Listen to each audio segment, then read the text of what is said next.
We are entering a period of financial crisis that is the greatest the world has ever known.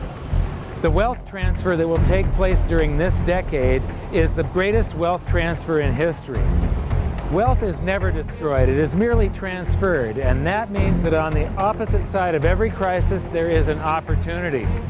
The great news is that all you have to do to turn this crisis into your great opportunity is to educate yourself. I believe that the best investment that you can make in your lifetime is your own education.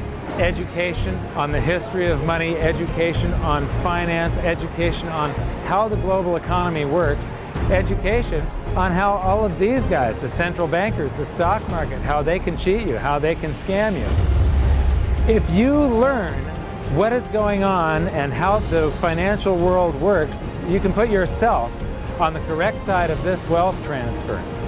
Winston Churchill once said that the further you look into the past, the further that you can see into the future. This program is all about creating your own crystal ball, being able to gaze into the future, being able to change this crisis, the greatest crisis in the history of mankind, into your great opportunity.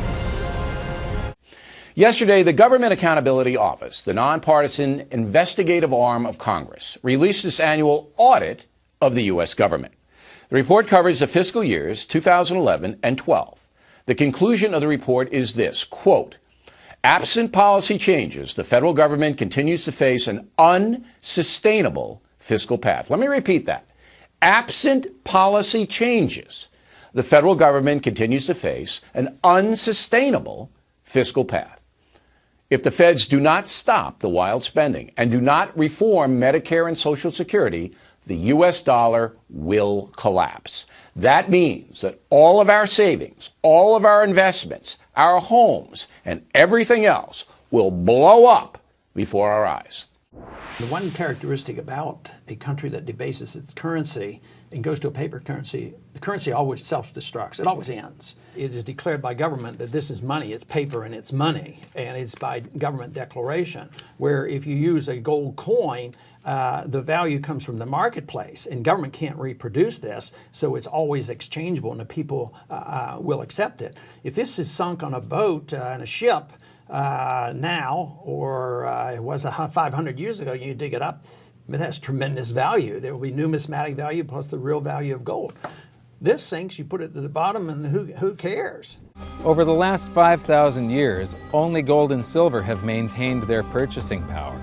There have been thousands upon thousands of fiat currencies, currencies that are unbacked by gold or silver, and they have all gone to zero. It's a 100% failure rate. Yes, it is the ultimate money because there is nothing else even in the same league. It's divisible, it's permanent, it's a store of value, it's a unit of account. It's got everything you want out of money, but it doesn't go away and it can't be increased. That is what makes gold the most beautiful money of all. What more could you ask out of a money? I gotta show you something here. This is base currency in the United States. This is the number of paper dollars that exist, basically. It took 200 years to go from no dollars in existence to 825 billion. And then we had the bailouts, and then we had QE1, quantitative easing 1, then QE2, and then we had QE3, and then QE4, and then soon we're going to have QE57 and QE382. And it isn't just here. This is what the Canadian currency supply looks like. This is Australia, South Africa, Russia. Now, this starts out in just the year 2001, and this is like 18 times more currency in existence in a little over a decade. Here's Singapore, same story. Look at that, since the crisis, just bam. India, China, every government on the planet is doing this insane deficit spending and expanding their currency supplies, doing bailouts, and history shows that there is no example of this turning out well. It's punishing the very people who are most productive in society. In other words, the people that produce more than they consume and save the difference. The problem is that those productive people, the savers, save in their national currency. And unfortunately, the national currency is just a fiat piece of paper at this point. So when it's destroyed through runaway inflation, that $100,000 that you were hoping to retire on doesn't exist. And the things that you were going to buy with it and provide for others don't exist either. Now what are you going to do?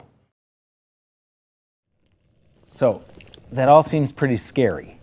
However, this is going to happen, and you can only play the hand that you're dealt. But the great news is that gold and silver always end up doing an accounting of the expansion of the currency supplies. Basically, the will of the public and the free markets. When governments do this kind of stuff to their currency supply, they debase it. Eventually it comes back in inflation. People sense the loss of their purchasing power.